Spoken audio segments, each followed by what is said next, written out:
अस्सलाम वालेकुम दोस्तों। अरशद महमूद नामी एक शख्स जो कि रावलपिंडी का रहायशी था और पेशे के लिहाज से एक टैक्सी ड्राइवर था। वो फेसबुक मार्केट प्लेस पर एक सस्ती गाड़ी का इश्तिहार देखता है। वो जब इश्तिहार देने वाले के साथ रब्ता करता है तो वो उसे सिंध के करीब सदकाबाद नामी एक जगह पर बुलाते हैं। अरशद महमूद उस जगह पर चला जाता है, लेकिन जब वो वहाँ पर पहुँचता है तो वहाँ पर मौजूद एक और शख्स होता है जो इसे एक और जगह चलने को कहता है कि आओ तुम्हें वहाँ पर गाड़ी दिखाऊं। सस्ती गाड़ी के लालच में अरशद महमूद उस शख्स के साथ चला जाता है, लेकिन उसके कुछ टाइम बाद अरशद महमूद की बहन को एक नंबर से कॉल आती है और उसे बताया जाता है कि तुम्हारे भाई को अगवा कर लिया गया है। अगर तुम उसे रिहा करवाना चाहती हो तो बदले में 2 करोड़ की तावान की रकम अदा करो। भाई कितना करें, हम तो अपना आप भी बेचें तो कोई हमें नहीं देता पैसे, हम कहाँ से पैसे करेंगे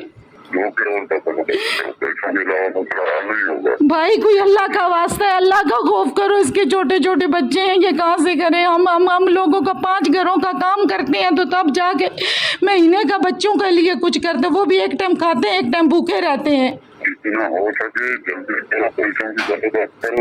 दोस्तों, अरशद महमूद एक गरीब खानदान से ताल्लुक रखता था। उसके घर वाले ये रकम नहीं अदा कर सके, जिसके कुछ वक्त के बाद अरशद महमूद की लाश रहीम यार खान के एक इलाके माचका में मिलती है। पिछले चंद सालों में सैकड़ों लोग इस तरह के हनी ट्रैप का शिकार होकर डाकुओं का निशाना बन चुके हैं, जिनमें से बेशतर को मार दिया गया, चंद एक तवान अदा करने के बाद रिहा भी कर दिए गए। लेकिन यहाँ पर सवाल ये पैदा होता है कि आखिर ये कच्चे का इलाका है क्या और ये कच्चे के डाकू हैं कौन, और पुलिस उन्हें पकड़ने में नाकाम क्यों है। आइए इन सारे सवालों का जवाब जानने की कोशिश करते हैं आज की इस वीडियो में। सिंध और पंजाब की पुलिस से बेखौफ कच्चे के डाकू मैंने छड़ाला मेरे वास्ते बड़ा खटा है भैया। सिंध के कच्चे में खौफ और दहशत की अलामत बन जाने वाला डाकू। कच्चे का इलाका, लड़ाई का मरकज। पुलिस एक बार फिर नाकाम हुई और इस बार देगा नहीं देगा। मुझे माफ कर दो भाई, मुझे माफ कर दो, मैं पैसे दूंगा पैसे। कब देगा भाई? दूंगा, मैं कहूंगा ना उनसे। बोला दोस्तों, सबसे पहले तो हम ये जानने की कोशिश करते हैं कि आखिर ये कच्चे का इलाका है क्या। बरतानवी दौर हुकूमत में जब नहरी निज़ाम बनाया जा रहा था तो दरियाए सिंध के इर्द गिर्द काफ़ी फासले पर बंद तामीर किए गए। इन बंद बनाने की वजह यह थी कि जब मानसून का सीज़न आए तो ज़्यादा बारिशों की वजह से दरिया का पानी इन बंदों से आगे ना जा सके और आबादी में दाखिल ना हो सके। लेकिन जब मानसून का सीज़न गुजर जाता है, बारिशें कम होती हैं तो दरिया के पानी का बहाव भी कम हो जाता है, जिसके नतीजे में बंदों का ये अंदरूनी हिस्सा ज़रख़ेज़ ज़मीन की शक्ल इख्तियार कर लेता है, जिसे मकामी ज़बान में कच्चे का इलाका कहा जाता है। कच्चे के इलाके से ज़्यादातर मुराद जनूबी पंजाब और शुमाली सिंध के हिस्से को लिया जाता है। इसके मशहूर इलाकों में गोटकी, शिकारपुर, कश्मोर, दारू, मोड़ो और बाड़ो वगैरह शामिल हैं। ये सारा इलाका महकमे जंगलात और महकमा रेवेन्यू की मलकियत है। दोस्तों, कच्चे के इन इलाकों में मुख्तलिफ कबाइल आबाद हैं और ये कबाइल दहाइयों से आपसी लड़ाइयों और दुश्मनी की वजह से मशहूर हैं। इन कबाइल के दरमियान छोटी छोटी बातों पर आपस में लड़ाइयाँ शुरू हो जाती हैं और जो कि दहाइयों तक नस्ल दर नस्ल चलती हैं। मिसाल के तौर पर किसी की भैंस, मोटरसाइकिल, गधा वगैरह चोरी हो गया, जिसकी वजह से वो एक कबीला दूसरे कबीले के शख्स से लड़ता है और ये फिर कबाइल की आपसी लड़ाई बन जाती है, जो कि दहाइयों तक चलती है और एक नस्ल के बाद दूसरी नस्ल भी इस लड़ाई को लेकर आगे चलती है। ये कबाइली इलाका है, ठीक है। ये झगड़ा चलता है, थोड़ी थोड़ी कोई भैंस चोरी हुई है, कोई मोटरसाइकिल, कोई बात छोटी सी होती है, छोटी छोटी, ठीक है।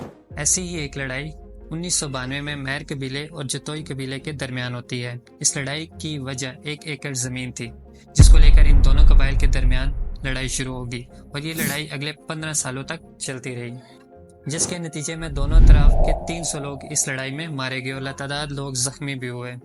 2007 में हुकूमत और मकामी कबाइल की कोशिशों से इन दोनों कबीलों के दरमियान सुलह हुई, जो आज तक कायम है।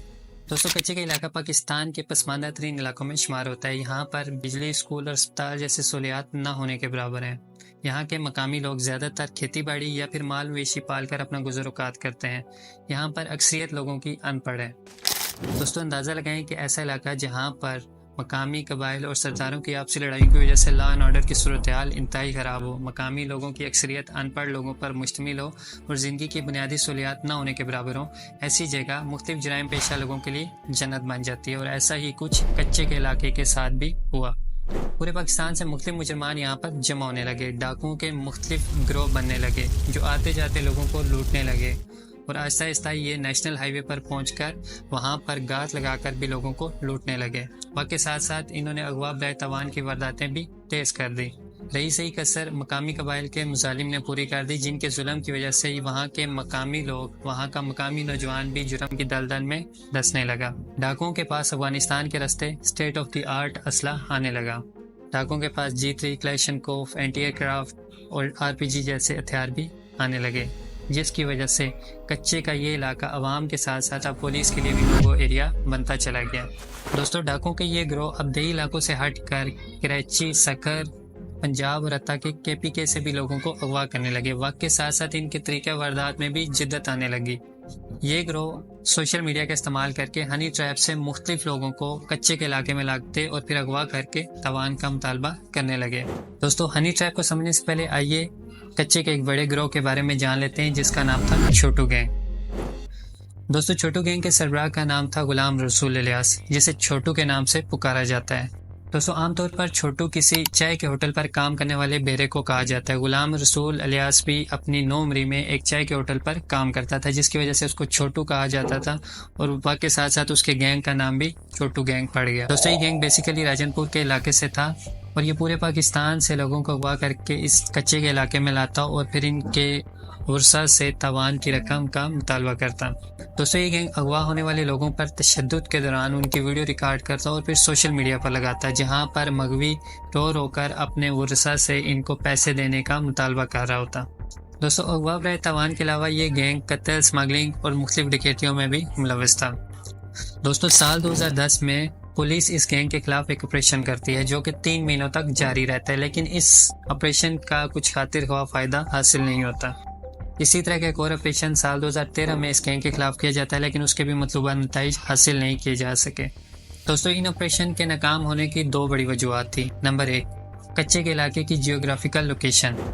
دوستو، کچے کے علاقے میں مختلف جگہ پر ان ڈاکوؤں نے اپنے ہائیڈ آؤٹس بنائے ہوئے تھے، اور ساتھ ہی ساتھ اس علاقے میں درختوں کی بہتات ہے، جس کی وجہ سے ان ڈاکوؤں کو چھپنے میں بہت زیادہ آسانی ملتی۔ اور دوسری وجہ یہ تھی کہ ان ڈاکوؤں کے پاس پولیس سے زیادہ اچھا اسلحہ تھا، جس کی وجہ سے پولیس جب ان کے خلاف آپریشن کرتی تو پولیس کو واپس پیچھے ہٹنا پڑتا۔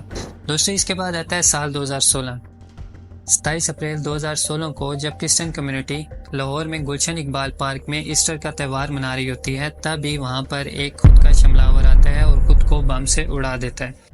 The Taliban in Pakistan has reportedly claimed responsibility for a deadly bombing. More than 60 people, including children, were killed. Hundreds were hurt. The explosion is believed to have been carried out by a suicide attacker. It happened in the city of Lahore in a parking lot of a popular park, which includes children's amusement rides. A government minister says the area was crowded with Christians celebrating the Easter holiday.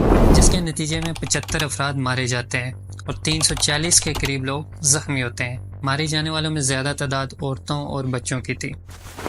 تحریک طالبان پاکستان کی ایک ذیلی جماعت جماعت الحرار اس حملے کی ذمہ داری قبول کرتی ہے، لیکن یہاں پر اس حملے کے تانے بانے جنوبی پنجاب میں کچے کے ڈاکوؤں سے بھی ملتے ہیں، جس کے بعد 28 اپریل کو گورنمنٹ آف پاکستان ان ڈاکوؤں کے خلاف ایک فل سکیل آپریشن لانچ کر دیتی ہے۔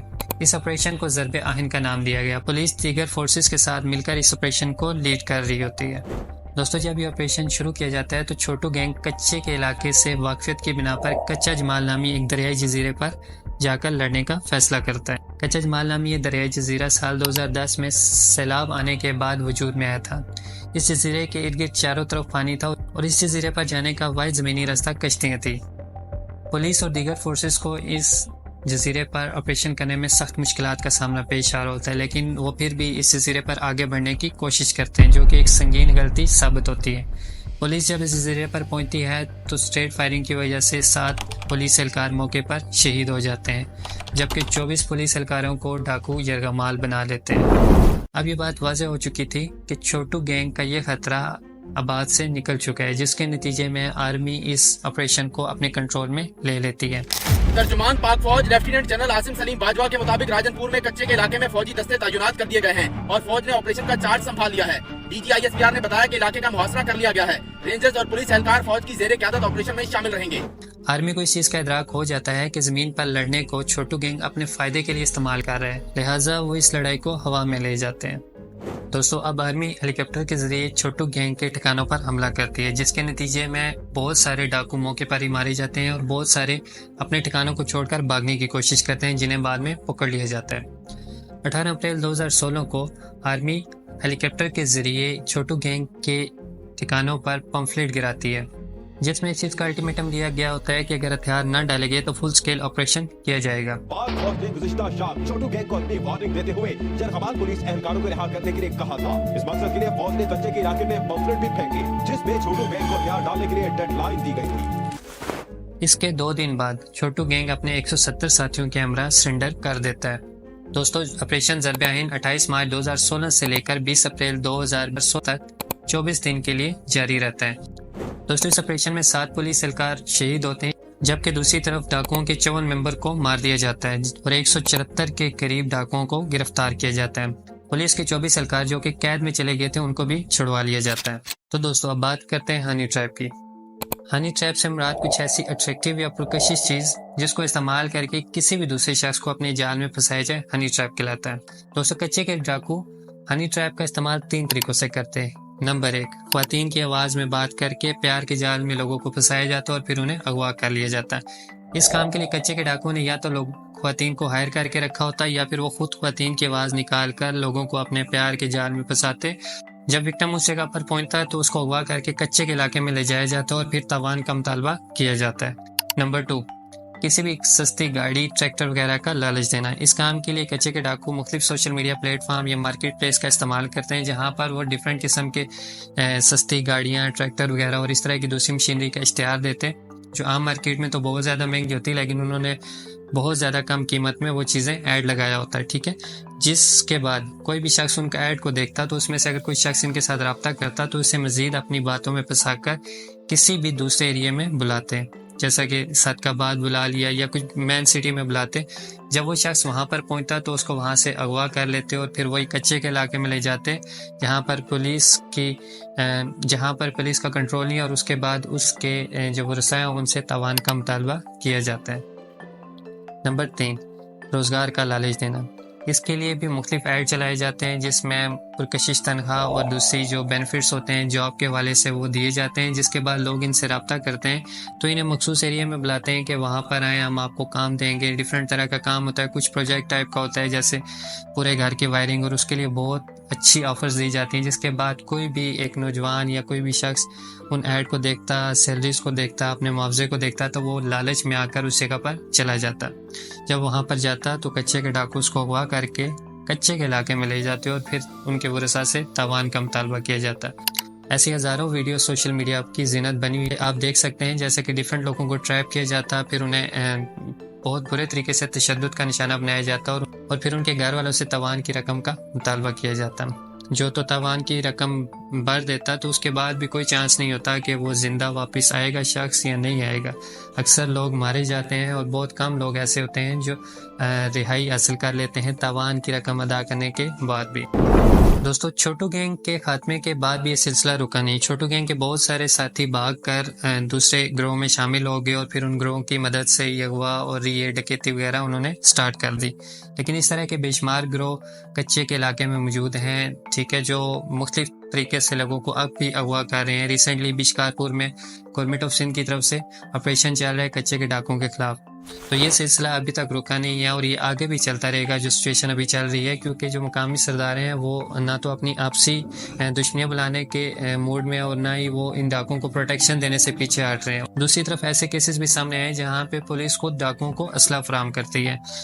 डिफरेंट मीडिया हाउसेस के एंकर जब इन डाकुओं के सरदारों का इंटरव्यू लेने के लिए कच्चे के इलाके में गए तो वहाँ पर मुख्तलिफ सवालों के साथ जब ये सवाल पूछा गया कि आपके पास इतना अच्छा असला कहाँ से आया, तो उनका ये जवाब आया कि पुलिस हमें ये असला खुद भेजती है। ये वेपन इतनी आसानी से अवेलेबल किस तरह से होते हैं? हर तरह का हथियार हमने देखा, हम ढूंढ भी G3 तक भी। हाँ, सारे हथियार जो हैं लेते हैं गवर्नमेंट, पुलिस ही। अच्छा, जो पकड़ते हैं वो भी बेचते हैं। यानी जो अगर फर्ज करें कहीं से पकड़े गए वो आगे भेज देती है बेचते हैं। बात कंफर्म होती जा रही है, पुलिस असला फराम करती है। ये क्लियरली इन्होंने कहा है कि जो हमें असला मिलता है 2.5 लाख का, 1.25 लाख का, 4.5 लाख का, वो कीमतें हैं मुख्तलिफ, जो असला है उनकी मुख्तलिफ कीमत है। वो कहते हैं कि पुलिस हमें ला कर देती है और हमसे पैसे ले लेती है।